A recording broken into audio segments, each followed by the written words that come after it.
The plague of the 21st century. How social media is destroying self-esteem and relationships. In an era when every one of us carries a magical little rectangle in our pocket that opens the door to a grand circus of other people's perfect lives, humanity has finally acquired a new, exquisitely modern plague.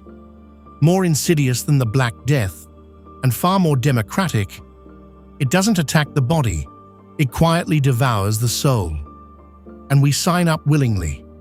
Social media platforms greet us with angelic smiles, promising eternal connection, unconditional validation, and dizzying freedom of self-expression. In reality, they generously dispense filters, envy, a chronic sense of "I'm not enough," and a light but persistent emptiness inside. In the spirit of true essentialism, the philosophy that teaches us to ruthlessly eliminate the non-essential and cling only to what truly matters. It's time to ask a deeply uncomfortable question. Are these shiny platforms truly serving our lives, or are we enthusiastically handing over the best years of our one irreplaceable human existence? The illusion of perfection, when comparison becomes poison. The ancient Stoics taught us to distinguish between what is within our control and what is not. Today, we voluntarily surrender control over our self-worth to algorithms that expertly exploit our natural weakness for upward social comparison.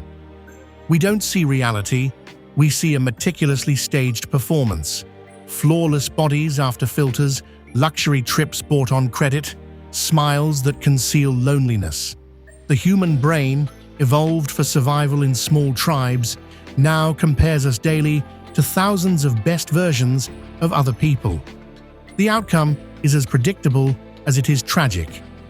Research consistently shows that the more time we spend on social media, the lower our self-esteem and the higher our risk of depression and anxiety. Teenagers and young women are especially vulnerable. The irony is both elegant and brutal. Platforms born under the slogan "connecting people" are in fact disconnecting us from ourselves. The destruction of relationships, from phubbing to digital jealousy. When self-esteem wavers, the foundation of relationships crumbles. We compare our everyday lives to other couples' romantic highlight reels, monitor our partner's likes from exes, and feel the sting of jealousy with every notification. Phubbing, snubbing the person right in front of you for your phone, has become the new normal. Instead of deep conversation, we get shallow scrolling. Instead of presence, we offer constant availability to potential alternatives. A philosophical perspective, returning to what matters. Imagine Seneca dropped into modern times. He would recognize endless scrolling as today's version of gladiatorial combat. Except now, we fight for attention. Stoicism and essentialism offer the antidote, the dichotomy of control. We cannot change the algorithms, but we can choose how much power we give them. Practical advice. The path to conscious freedom. Digital detox as Stoic practice. Try a 30-day experiment. Strictly limit or delete the main apps. Replace scrolling with walks, reading, and real conversations. Curate your feed ruthlessly. Unfollow anything that triggers comparison. Keep only what genuinely adds value. Reclaim your attention. Practice blocks of deep work without notifications. Keep a private journal of real accomplishments not meant for public consumption. Presence in relationships. Establish rules. No phones at dinner or during important conversations. Discuss digital boundaries together. Philosophical hygiene. Ask yourself daily, what is within my control? Build self-worth through effort, creativity, and real-world connections. Conclusion.